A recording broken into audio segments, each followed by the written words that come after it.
A enfermeira me perguntou novamente se alguém viria. Olhei pelas portas de vidro da ala ambulatorial. O estacionamento brilhava sob o sol forte do meio-dia, cada carro zumbindo em sua própria pequena bolha de calor. Minha mala estava ao meu lado, fechada e pronta. Estava pronta há 2 horas. Sorri para a enfermeira porque ela estava sendo gentil. Ela tinha aquele tom que as pessoas usam quando não querem te envergonhar. Ela bateu a caneta na prancheta, sem me apressar, só esperando para anotar algo. Eu disse a ela que eles deviam estar presos no trânsito. Então perguntei se podia ficar ali sentado mais um pouco.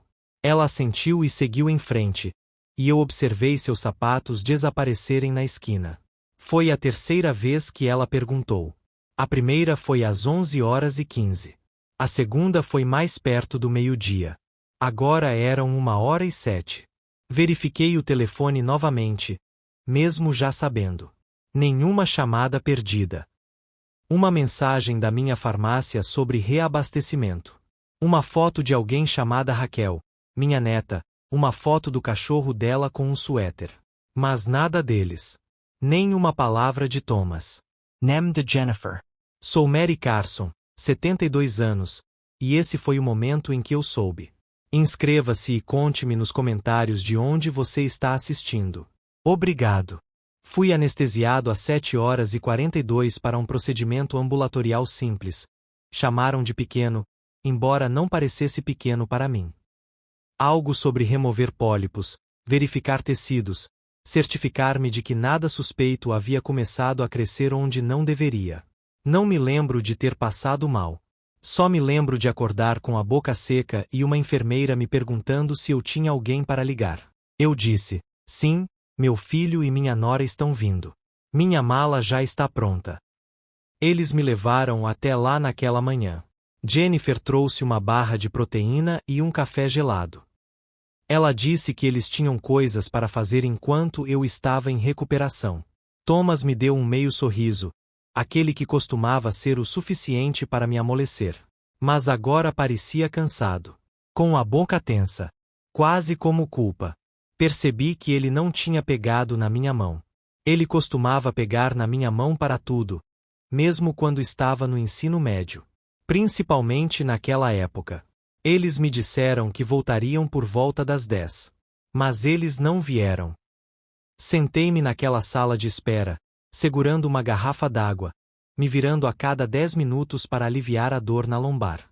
Meu nome foi chamado 2 vezes, uma pela enfermeira da alta e outra por alguém que perguntou se eu queria uma cadeira de rodas. Nas 2 vezes, eu disse, não, estou bem.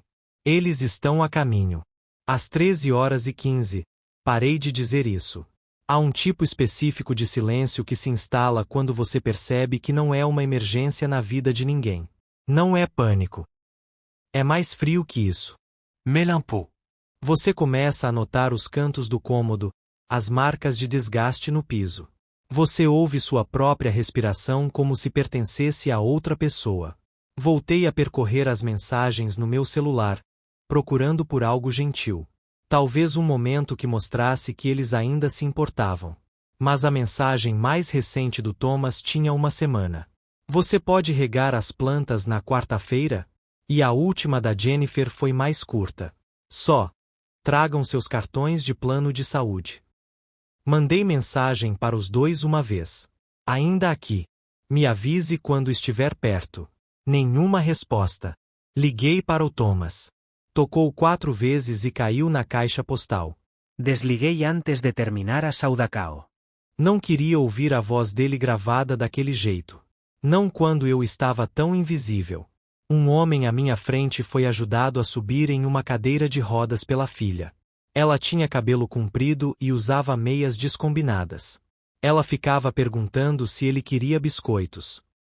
Ele não respondeu, mas continuou sorrindo para ela. Como se bastasse ela estar ali. A enfermeira voltou.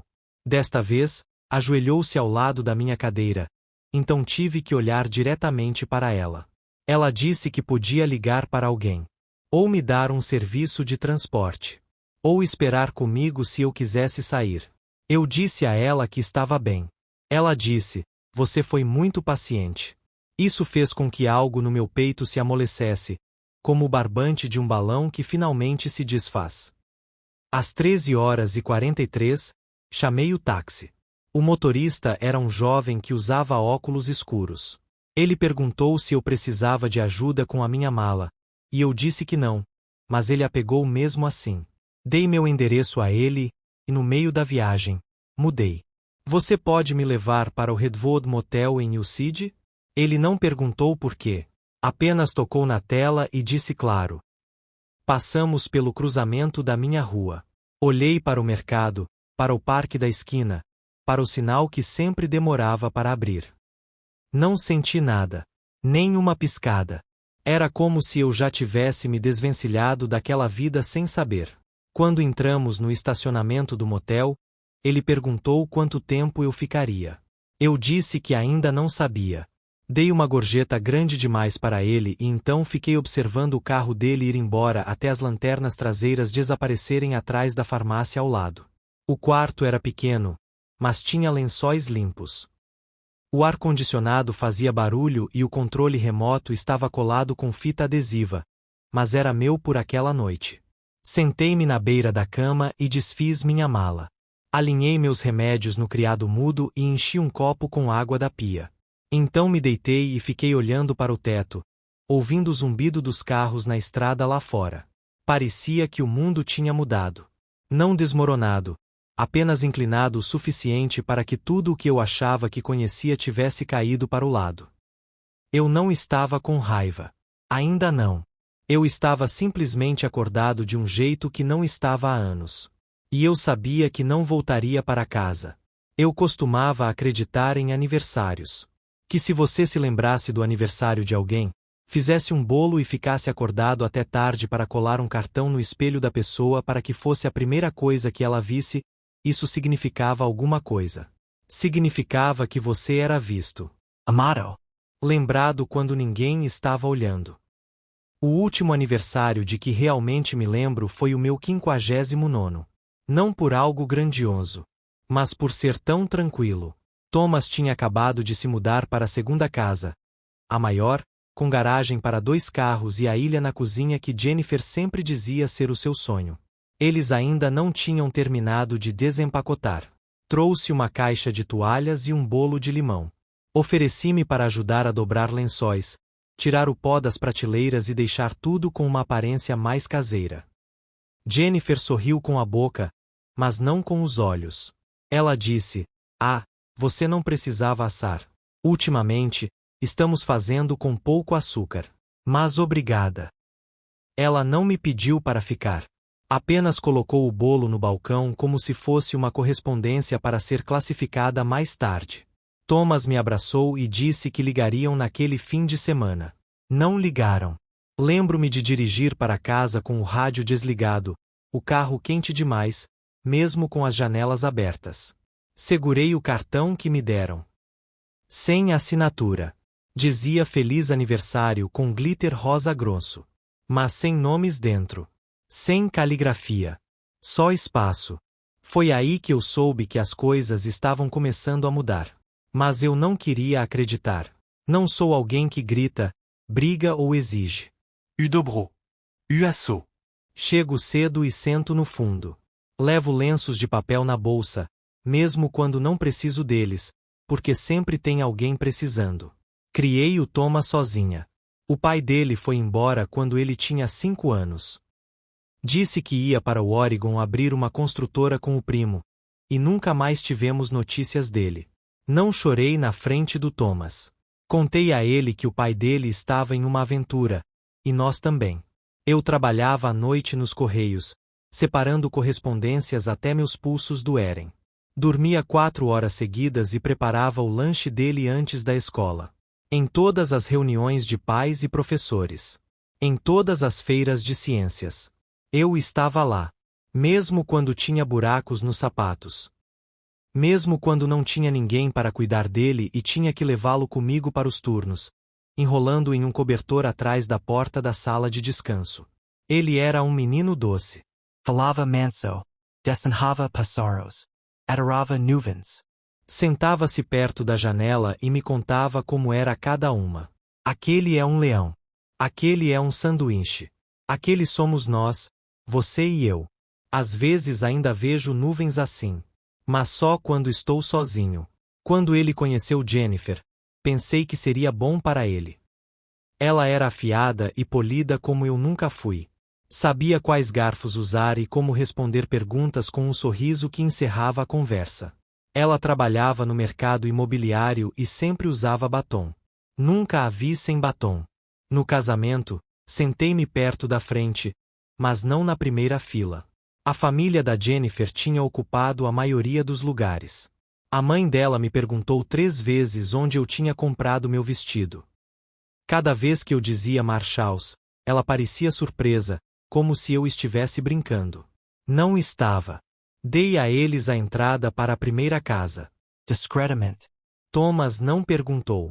Mas percebi a tensão em seus ombros um dia, enquanto caminhávamos, e disse que tinha guardado um pouco. Só um pouquinho. O suficiente para ajudar.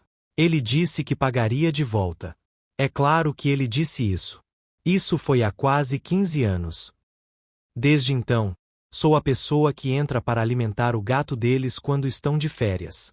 A que busca as crianças quando a escola acaba mais cedo e elas esquecem. A que nunca se importa, mesmo quando não agradecem. Raquel, minha neta, costumava me chamar de Vovó Sunshine. Ela tinha 5 anos. Guardei o desenho que ela fez de mim com cabelo loiro e uma coroa.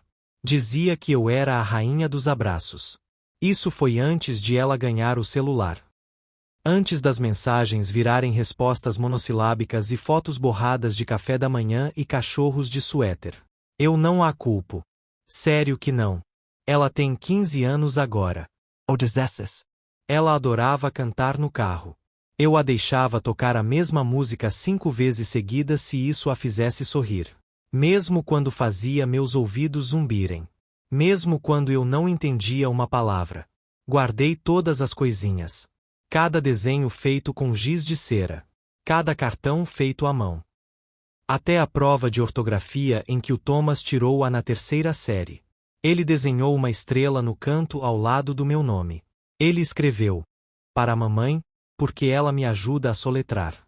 Eu costumava pensar que o amor era sobre ficar. Ser útil. Parecer. Eu acreditava que, se eu nunca fizesse disso uma questão de mim, eu sempre teria um lugar. Mas algo acontece quando você ensina às pessoas que não precisa de nada. Eles acreditam em você. E então eles esquecem. Acho que Jennifer nunca gostou do quanto Thomas ainda me pertencia. Ela fazia perguntas como quanto tempo você vai ficar. De um jeito que soava educado, mas parecia que um cronômetro já tinha começado. Eu nunca ficava mais tempo. Nunca levantava a voz. Mas eu via como ele a olhava antes de responder. Como ele esperava que ela a acenasse.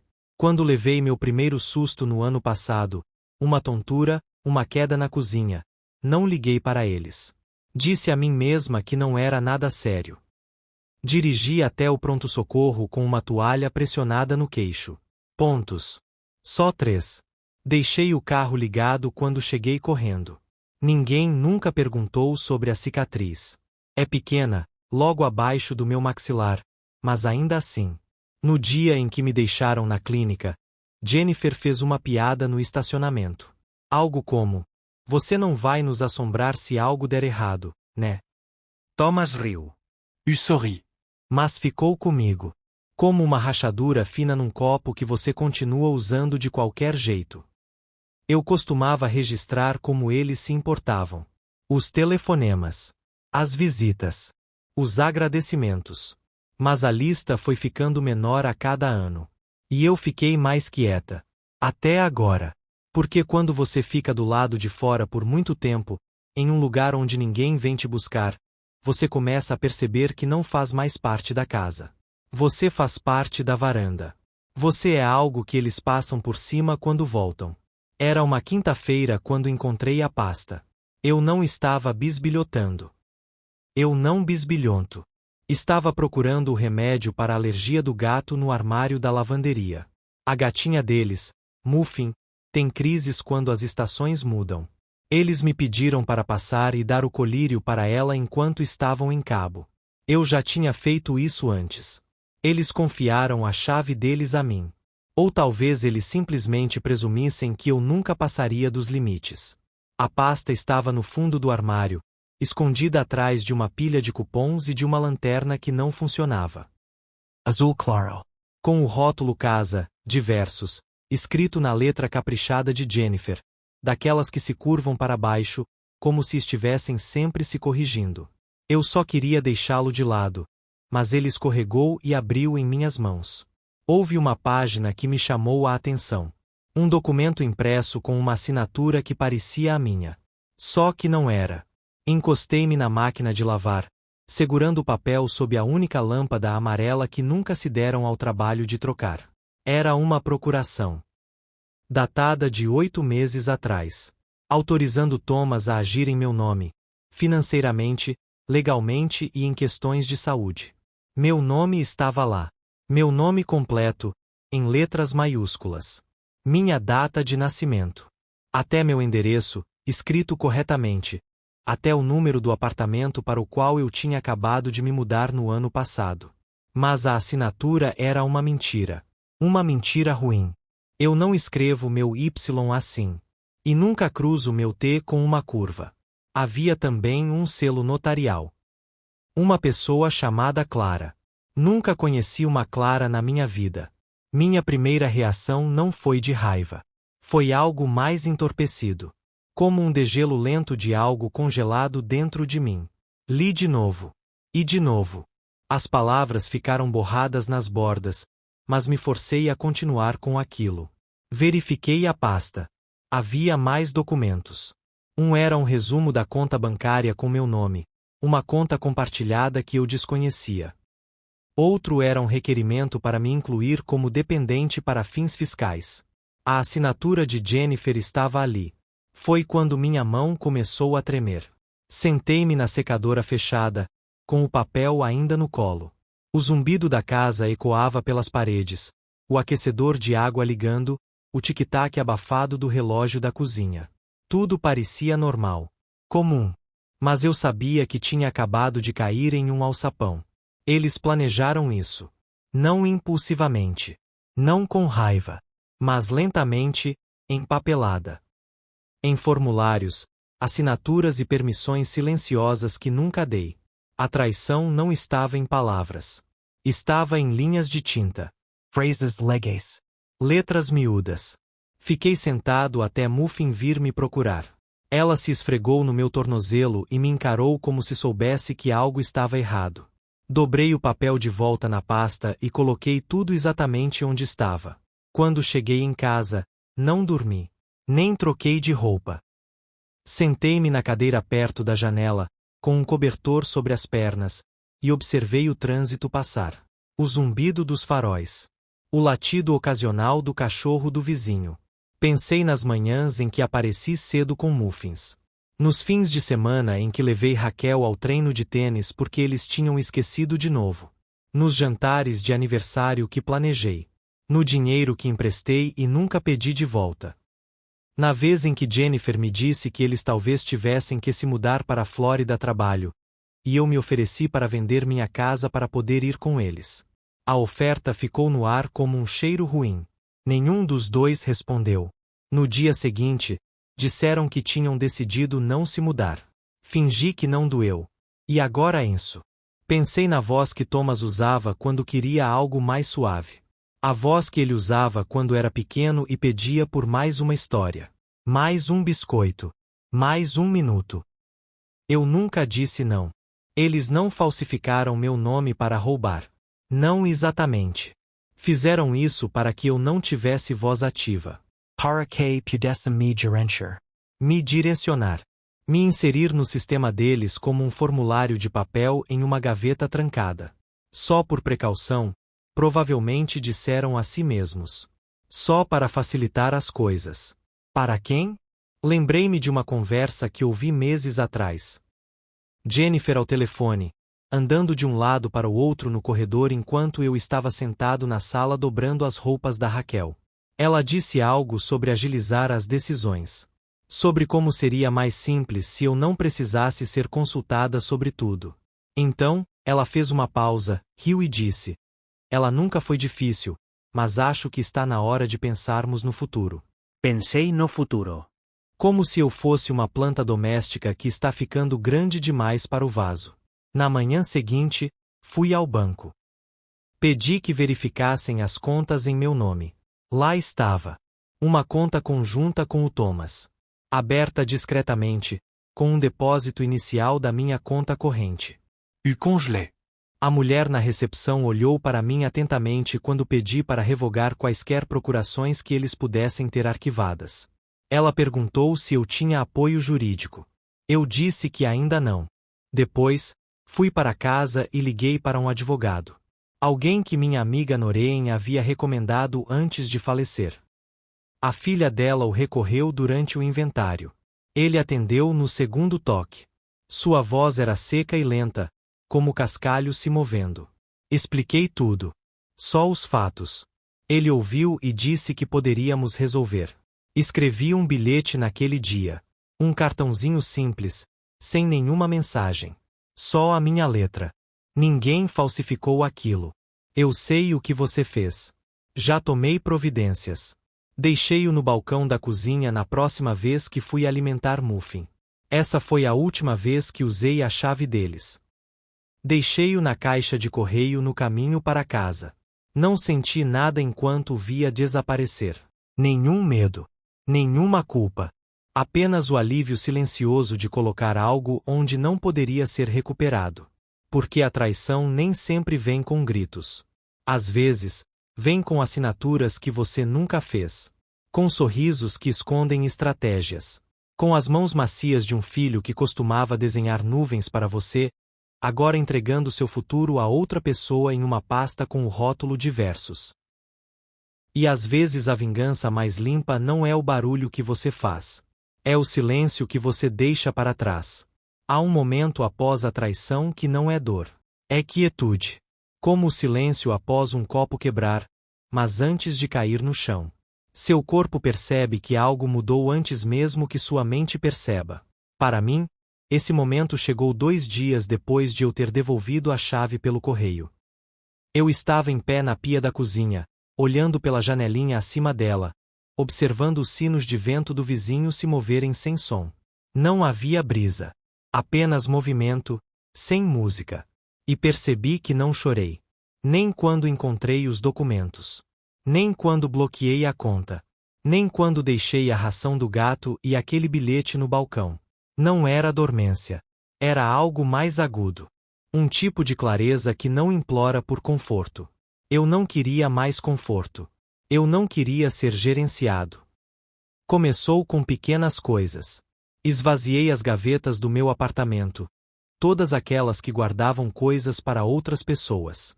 A caixa de escovas de dente extras para quando Raquel costumava passar a noite. O velho carregador que Thomas deixou para trás anos atrás. O chá que Jennifer gostava, mesmo que sempre me deixasse nervoso. Dentro de um saco de papel. Sem hesitação. Sumiu. Tirei as fotos do corredor. Não porque estivesse com raiva. Porque elas não pareciam mais verdadeiras.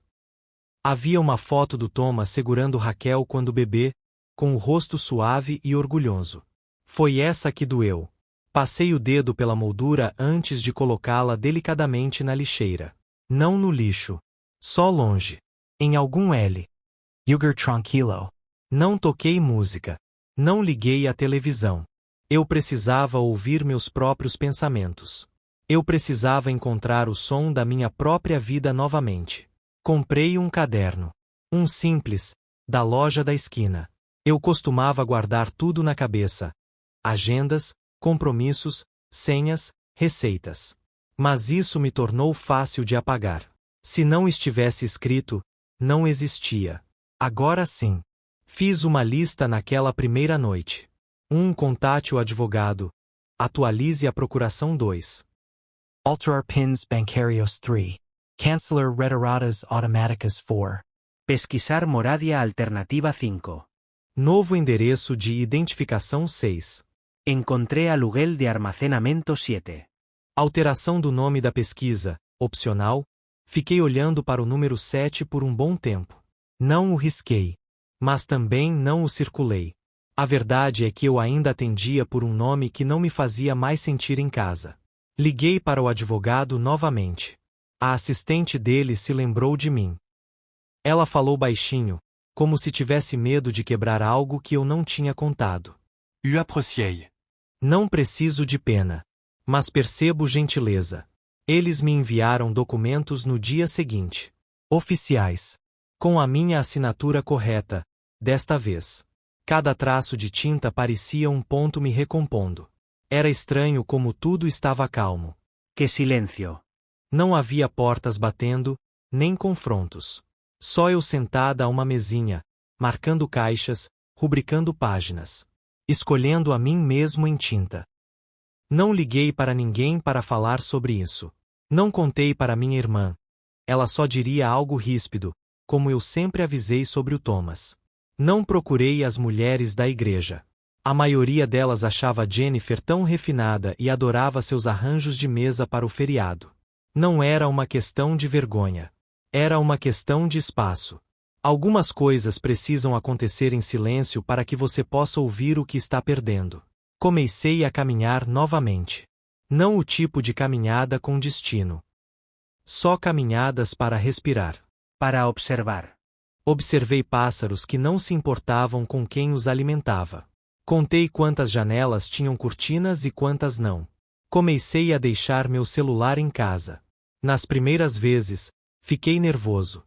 Depois, parou. Porque ninguém estava ligando mesmo. Há algo libertador em não ser contabilizado. Você começa a perceber o quanto da sua vida foi construída com base em checar, aparecer, se manter disponível. Para emergências. Para favores. Para a culpa. Pari de carregar culpa. Ela nunca perguntou o quanto eu conseguia suportar. Comecei a anotar memórias. Não todas. Só as que eu queria guardar. A primeira vez que Thomas me fez rir depois que seu pai foi embora. O dia em que Raquel amarrou uma fita no meu pulso e disse que era mágica. A vez em que Jennifer e eu fizemos o jantar juntas e não foi tenso. Apenas tranquilo e, por um momento, real. Todos eles já foram bons. É por isso que cortar é tão difícil. Mas o que foi bom antes não significa que seja bom agora. E eu fui leal a uma versão deles que não existia mais. Certa manhã, abri o armário do corredor e olhei para os casacos. 4 deles. Todos os tamanhos que eu não usava há anos. Doi Trace. Fiquei com o que me fez sentir mais forte. Azul escuro, trespassado. Comprei-o eu mesma com o pagamento de horas extras no ano em que Thomas se formou na faculdade. Lembro-me de como fiquei orgulhosa. Não dele, de mim. Por tê-lo levado até ali. Por ter sobrevivido a tudo para lhe dar uma nova vida. Ele não se lembra daquele casaco. Nem daquela noite. Mas eu sim. E lembrar por mim mesmo já é o suficiente agora. Reservei 3 noites em um motel online com um nome que não usava há décadas. Meu nome do meio, Louise. Ninguém te questiona quando você diz que está só de passagem. Eu paguei em dinheiro. O homem atrás da recepção me deu a chave do quarto sem olhar para cima. Isso me serviu perfeitamente. No quarto, sentei-me na beira da cama e abri novamente o caderno. Ao lado do número 4, buscar moradia alternativa, escrevi uma palavra. Feito. Porque desta vez, eu não esperaria que me dissessem que eu era necessário. Eu não ficaria sentado no saguão de outra clínica, contando os minutos entre ser esquecido e ser lembrado tarde demais. Eu costumava dizer a mim mesma que ficar quieta era amor. Agora eu sei melhor. Ficar em silêncio também pode ser a maneira como as pessoas te apagam, 1 minuto de cada vez. Então comecei a escrever mais alto. Não com volume. Com intenção. Eu não saí no meio da noite. Não há nada de dramático em como eu fui.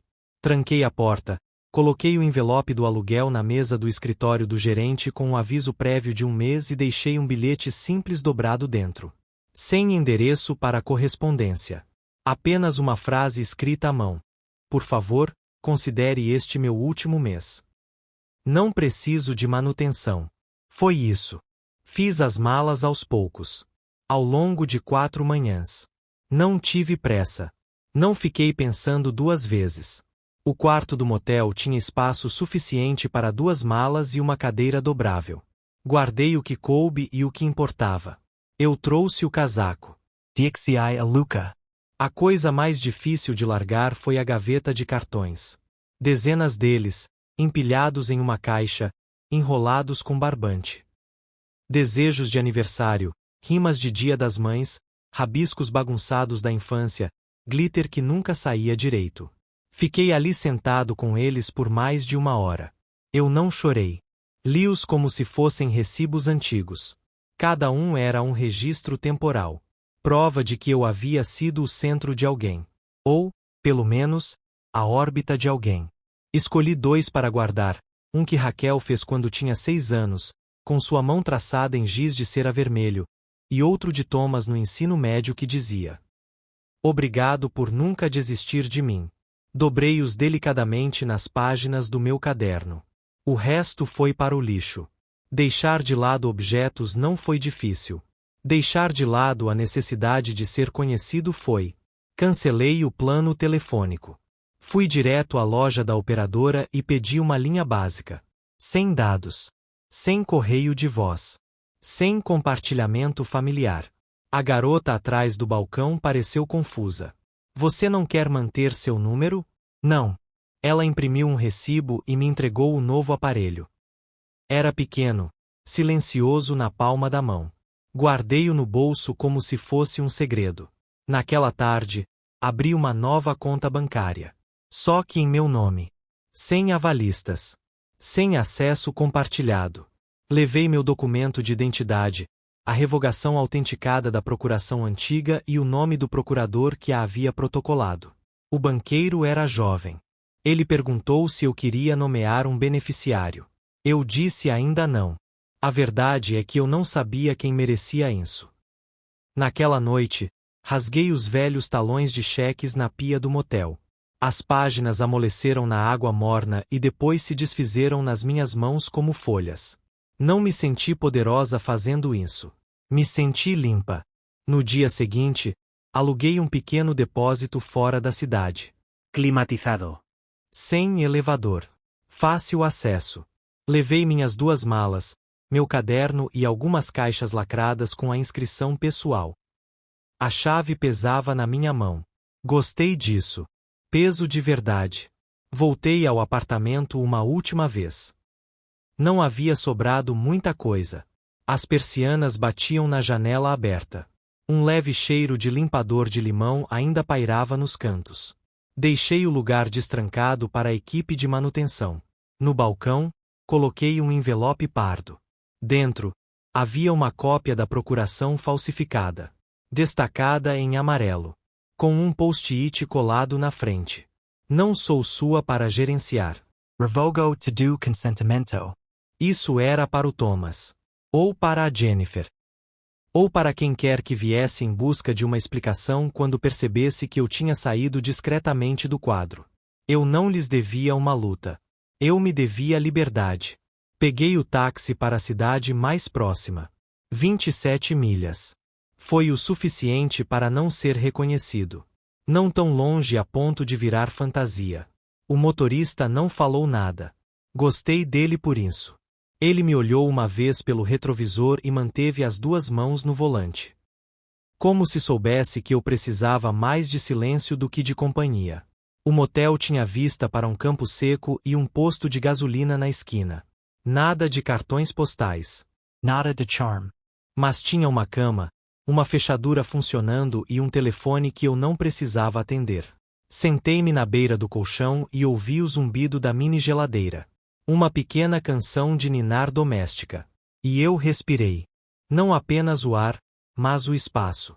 O espaço sem expectativas. Ninguém bateria nesta porta perguntando o que tinha para o jantar.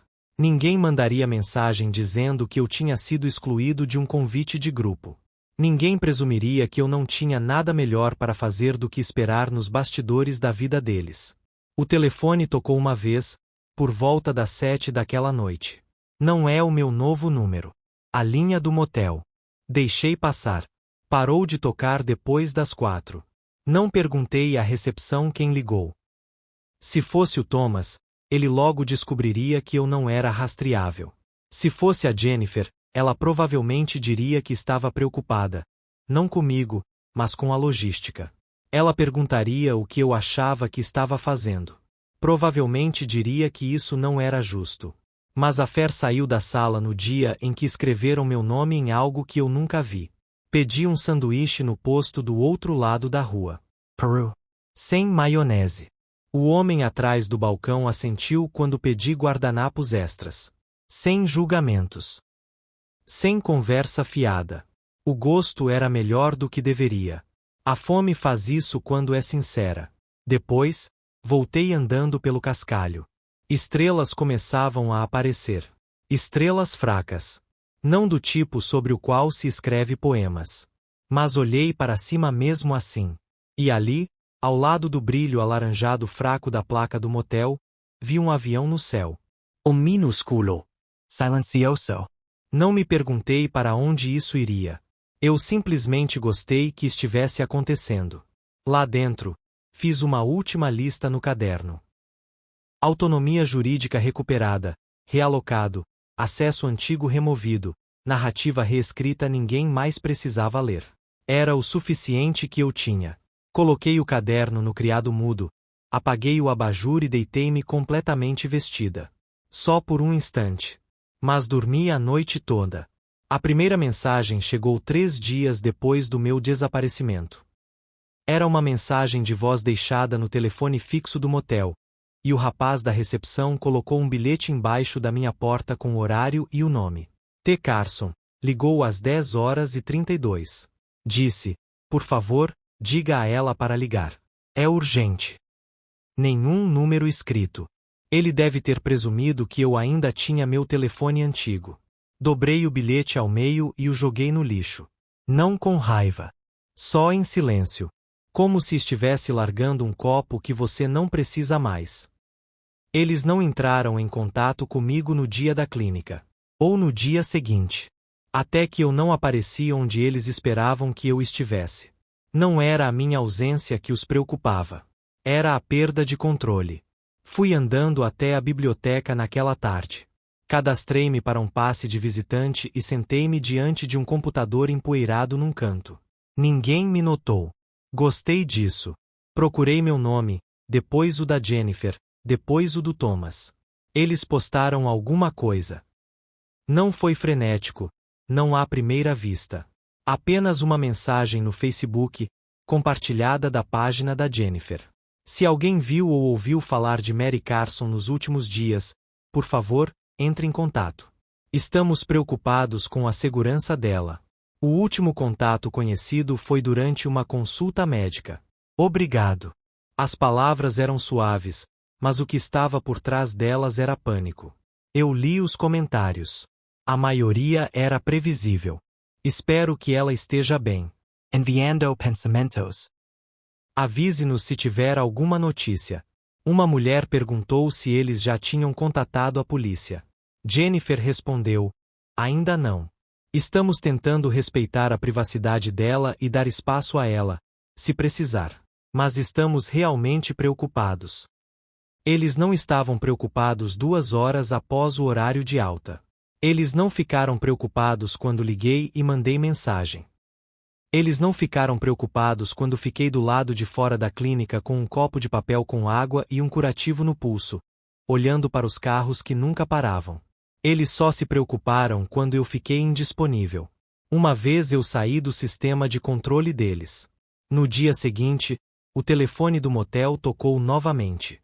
2 vezes. Deixei passar. O rapaz da recepção, Alex, me disse que tinha começado a receber recados.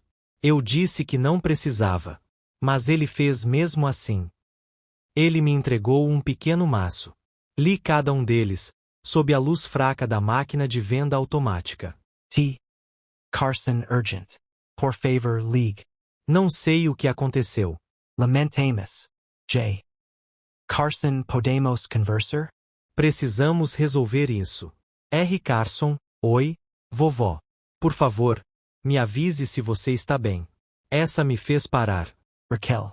A menina que costumava sentar no meu colo e desenhar corações nas minhas mãos com caneta lavável. A menina que, alguns anos atrás, me perguntou se eu a levaria para comprar um vestido porque a mãe dela a fazia se sentir gorda. Ela andava em silêncio ultimamente. Suas fotos, seus filtros, suas mensagens monossilábicas. Mas esta mensagem não tinha filtro. Parecia com ela. Não tinha sido treinado. Não tinha sido escrito. Apenas, ela. Dobrei-o e coloquei-o no bolso do meu casaco. Os outros eu devolvi para a mesa. Alex não perguntou por quê. Apenas assentiu e os pegou de volta, como se fossem livros devolvidos com atraso na biblioteca. Naquela noite, deitei na cama com a TV no volume baixo. Eu não estava assistindo. Só ouvindo. Pensei em Thomas, andando de um lado para o outro na cozinha. Em Jennifer, provavelmente brava. Não porque eu estivesse desaparecida, mas porque eu tinha feito algo que eles não conseguiam rastrear. Existe um tipo particular de desenlace que acontece quando alguém de quem você dependia para ficar quieto finalmente não fica. Eu não postei nada. Não respondi à preocupação do público. Não expliquei meu desaparecimento. Porque isso não foi um desaparecimento. Foi uma decisão. E era deles também, muito antes de eu sequer fazer as malas.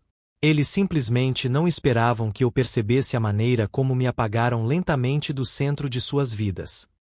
Nunca me disseram diretamente, mas pararam de abrir espaço. Isso também é uma mensagem. O silêncio se torna instrução. Então eu segui. Li as palavras deles como um ex-funcionário lendo o boletim informativo da empresa. Desconectado. Removal. Disseram que estavam tentando consertar. Mas o que eles queriam não era conserto. Era retorno. Retorne à utilidade. Retorne à conformidade. Retornar a uma versão de mim que não pedia nada e aceitava tudo. Uma das postagens dizia: Mãe, se você estiver lendo isso, por favor, volte para casa. Nós te amamos. Mas lar deixou de ser um lar há muito tempo. Um lugar onde não fui pego. Um lugar onde minha assinatura foi falsificada. Um lugar onde minha presença foi tolerada, mas minha autonomia não. Isso não é lar. Esse é um padrão de espera. Uma semana se passou. Depois, 10 dias. No 12º dia, uma carta chegou ao motel. O endereço do remetente era deles. A letra era de Thomas. Esperei até a noite cair para abri-la. Sentei-me na pequena cadeira de plástico perto da janela, com o vapor saindo de um copo de isopor com café de motel. A carta tinha apenas uma página. Mãe, não entendemos o que aconteceu. Não queríamos te machucar. Só queríamos facilitar as coisas. Achamos que te daria paz de espírito saber que tudo estava resolvido. Se passamos dos limites, pedimos desculpas. Jennifer disse que era padrão. Não li todas as letras miúdas. A Raquel anda perguntando por você. Ela sente sua falta. Eu também sinto. Por favor, me ligue. Ou escreva. Só nos diga que você está bem. Amor, Tomás, não há desculpas pela assinatura falsificada. Nenhum reconhecimento de violação legal. Apenas palavras suaves e uma versão suavizada dos acontecimentos. Não queríamos te machucar. Mas eles fizeram. E eles fizeram isso mesmo assim. Dobrei a carta e coloquei-a na gaveta ao lado da cama do motel. Não a rasguei. Não a queimei. Mas eu também não respondi. Naquela noite, deixei a TV desligada. Sentei-me com o silêncio. Com o meu nome, que agora pertencia apenas a mim. Com as minhas escolhas, que não precisavam mais de aprovação. Com o espaço que eu havia conquistado, amplo e arduamente conquistado. Eles estavam se desfazendo. E eu não estava. A cidade onde acabei não é famosa por nada. Nada de praias. Nada de montanhas. Nada de prédios históricos marcados com placas. Apenas um supermercado com placas desbotadas, uma agência dos correios do tamanho de um galpão de ferramentas e um restaurante que fecha às 7, a menos que alguém convença o cozinheiro a ficar até mais tarde. Isso me serviu perfeitamente. Encontrei um quarto para alugar em cima de uma antiga floricultura. A dona, Dora, tinha artrite nas duas mãos e um sotaque que eu não conseguia identificar. Quando lhe disse que poderia ajudar a manter seus livros em troca de um desconto, ela não pediu referências. Apenas assentiu e disse: "Acho que nos daremos bem, Louise." Eu não usava esse nome há décadas. Mas agora parecia um casaco que finalmente me servia.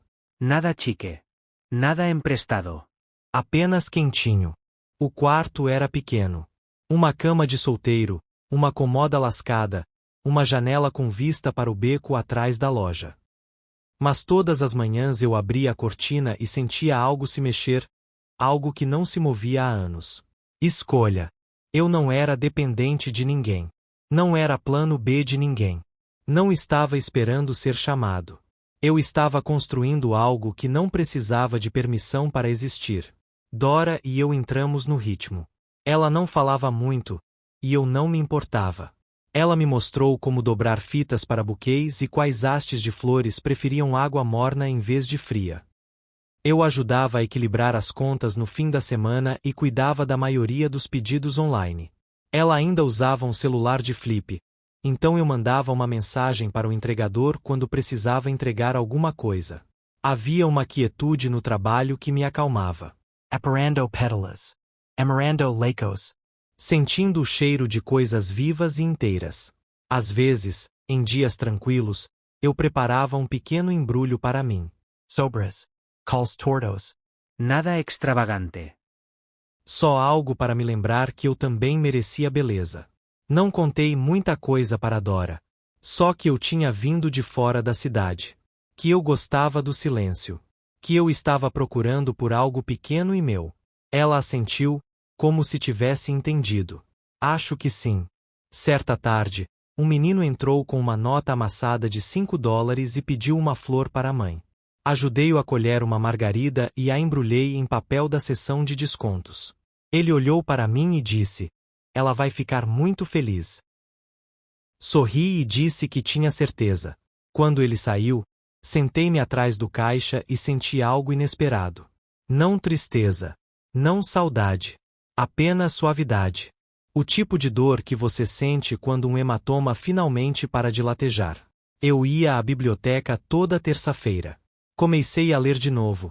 Não o tipo de livro que eu costumava ler quando fingia não estar sozinha. Não livros de autoajuda ou thrillers tranquilos deixados na mesa de centro de Thomas e Jennifer. Limamorias. Pomas.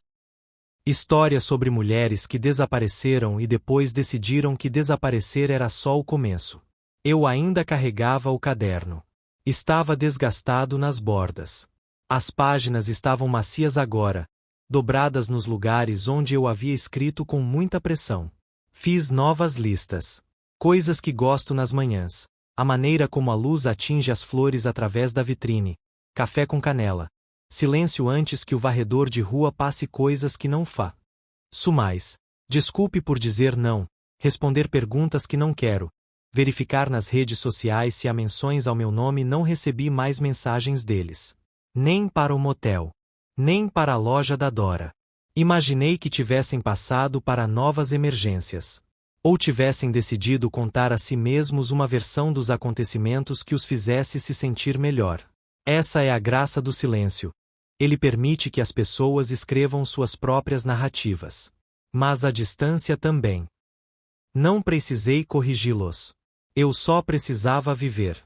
Certa noite, Dora me convidou para tomar sopa lá embaixo.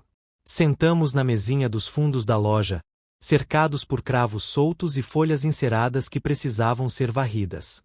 Ela não fez perguntas. Apenas serviu lentilhas em tigelas lascadas e disse: "Este lugar é solitário às vezes. Que bom que você está aqui." Não chorei. Só segurei a colher com um pouco mais de força. Essa foi a coisa mais próxima de amor que ouvi em muito tempo. Mais tarde, caminhei até o pequeno parque perto dos trilhos do trem. Havia um banco sob uma árvore torta. Sentei-me com meu casaco bem enrolado em mim e ouvi o som do vento soprando nos galhos nus. E pensei: Não vou mais esperar. Não para perdão. Não para reconhecimento. Não para o próximo convite de aniversário que pode nunca chegar. Eu estava aqui. Vivo. Decidindo. Escrevi uma carta para mim mesmo naquela noite. Luísa, você sobreviveu a coisas que nunca foram chamadas pelos seus nomes próprios. Você foi paciente muito além do ponto da dor. Você ficou onde não era visto porque se sentia mais seguro do que sozinho. Mas agora veja. Você foi embora. Você deixou ir. Você abriu um espaço. Você não é um fantasma. Você é uma mulher que mora no andar de cima de uma floricultura e acorda com seu próprio nome, suas próprias chaves e uma tigela de mingau de aveia que ela mesma preparou. Você não é o que esqueceram. Você é o que você lembrou. Amor, meu dobrei-o e guardei-o no meu caderno. Não como prova. Só pela paz. A última vez que vi Thomas, ele estava parado sob um toldo amarelo, segurando uma sacola de presente embrulhada com muito capricho para ser sincera. Eu não tinha contado a ninguém para onde tinha ido. Mas Raquel sempre foi inteligente. Eu tinha subestimado isso. Ela deve ter visto alguma coisa. Uma etiqueta de devolução, um recibo, uma migalha digital deixada para trás pelo depósito que aluguei em seu nome uma vez, anos atrás, quando Jennifer disse que Raquel era jovem demais para ter um emprego de verão, mas velha o suficiente para querer seu próprio dinheiro. Eu tinha me esquecido completamente disso. Ela não tinha. Ela apareceu primeiro. Eu estava voltando do correio com uma pequena caixa de selos quando a vi parada do lado de fora da floricultura. Ela usava um moletom com capuz e estava sem maquiagem. Seu cabelo estava mais comprido do que eu me lembrava. Ela parecia mais uma menina de novo, antes das telas, do rímel borrado e das festas que ela achava que eu não conhecia. Ela disse meu nome baixinho, aquele pelo qual ainda respondo mentalmente. Nana. A princípio, não falei nada. Apenas observei seus olhos se encherem e transbordarem sem piscar. Então ela disse, eu não sabia. Só isso. Não perguntei o que ela queria dizer com aquilo. Os formulários falsificados, as ligações perdidas, os anos em que fui deixada de lado. Ela me entregou um bilhete dobrado em 4. Peguei e não desdobrei. Ela não pediu para entrar. Não tentou explicar. Ela disse, ele está vindo. Me desculpe se não estiver tudo bem. Ele me fez contar. You assenti. Ela deu um passo para trás como se estivesse deixando algo sagrado. 2 dias depois, ele apareceu. Primeiro, observei-o pela janela. Ele não me viu.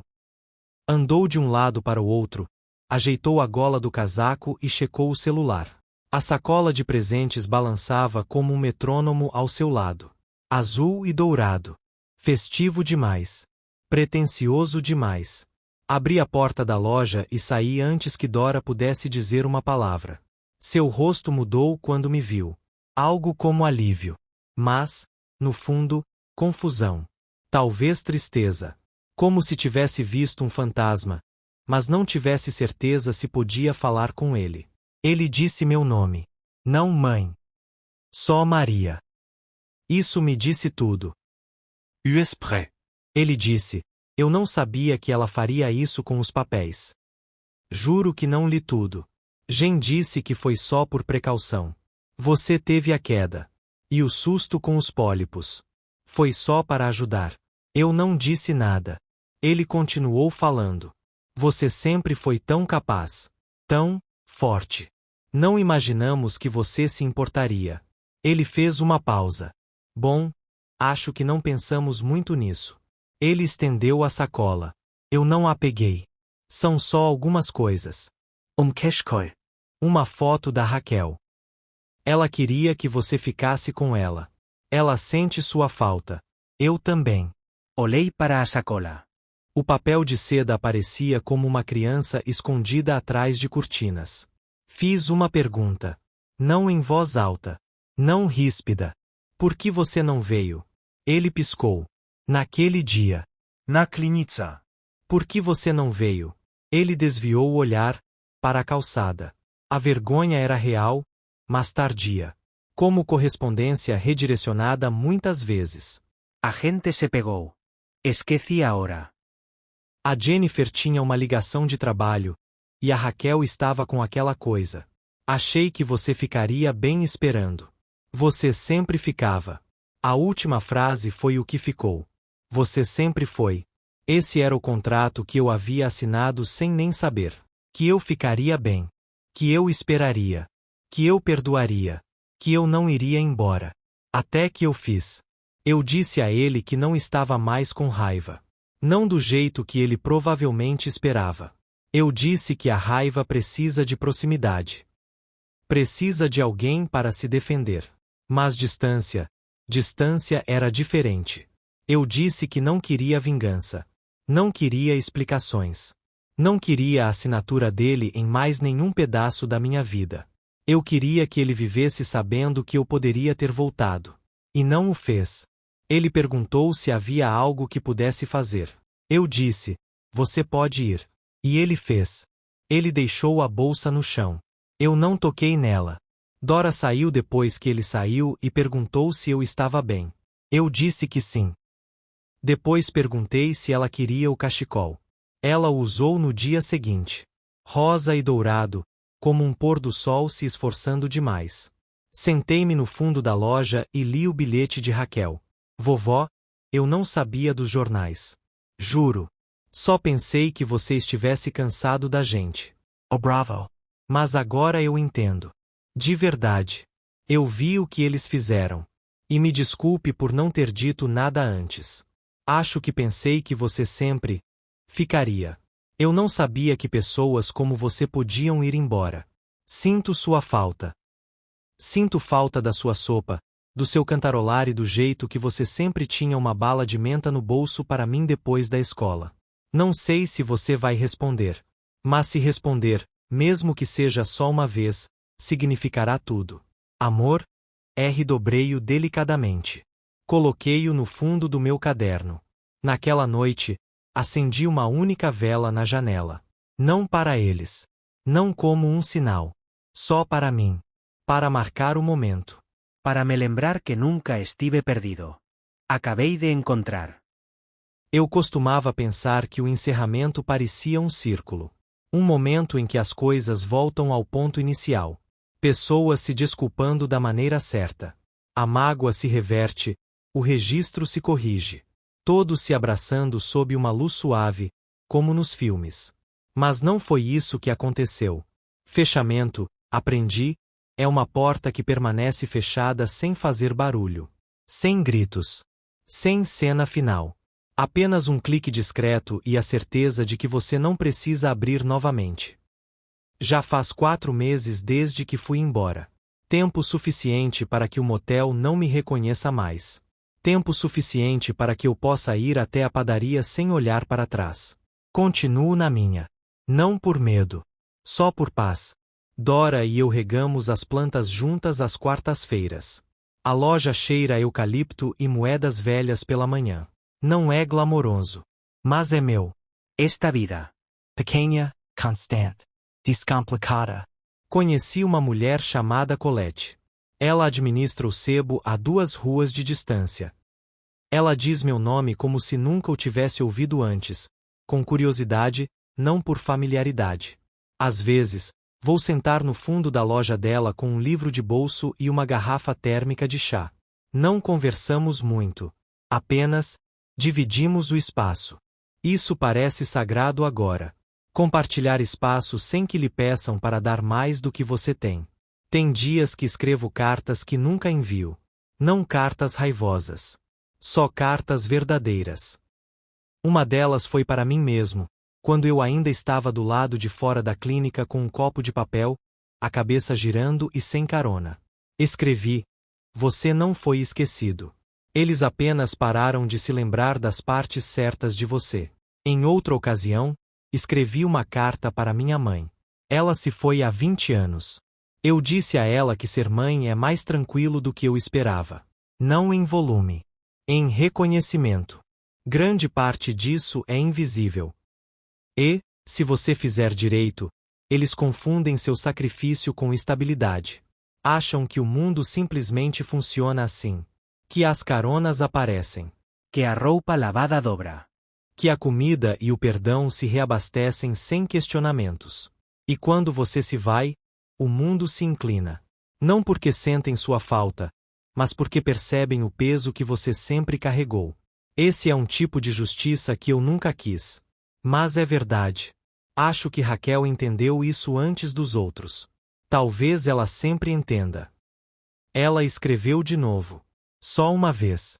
Um cartão. Feito à mão. Flores prensadas caladas na frente. Dentro, dizia, ainda pensando em você. Aprendi a fazer sopa com um vídeo, mas não é a mesma coisa. Se você quiser me ensinar, eu trago as colheres. Com carinho, R. Não respondi. Ainda não. Mas comprei uma concha extra. Ela fica na gaveta ao lado dos cadernos antigos. Talvez um dia eu a use. Talvez não. Essa é a questão da cura. Não termina com um retorno. Às vezes, termina com uma trilha sem sinalização que você escolhe seguir por instinto. Porque o ar está mais limpo. Porque o silêncio não te castiga mais. Porque você finalmente quer sua própria companhia de novo. Há um banco na praça da cidade, perto de uma estátua de bronze de alguém de quem ninguém se lembra. Às vezes, sento-me lá com um pedaço de pão e observo os pássaros indo e vindo. Eles não me perguntam nada. Não sabem quem eu era. Não precisam de um nome. E ainda assim, eles pousam. Penso na versão de mim que costumava esperar pelos aniversários para se sentir vista. A mulher que ficava perto do celular, medindo seu valor em registros de chamadas e convites. A que continuava dizendo sim na esperança de que o telefone lhe fosse devolvido algum dia.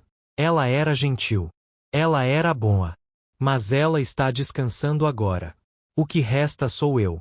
Eu, com unhas curtas, cadernos limpos e um pote cheio de canela para o meu chá.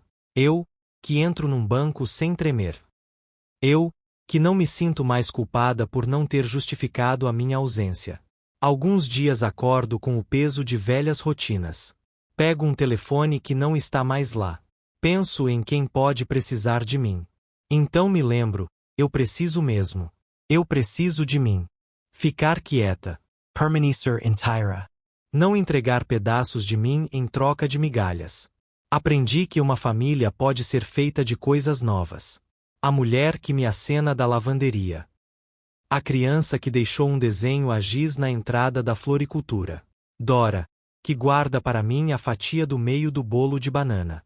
Colette, que me emprestou um livro de poesia com as pontas já dobradas nos lugares certos. Já chega.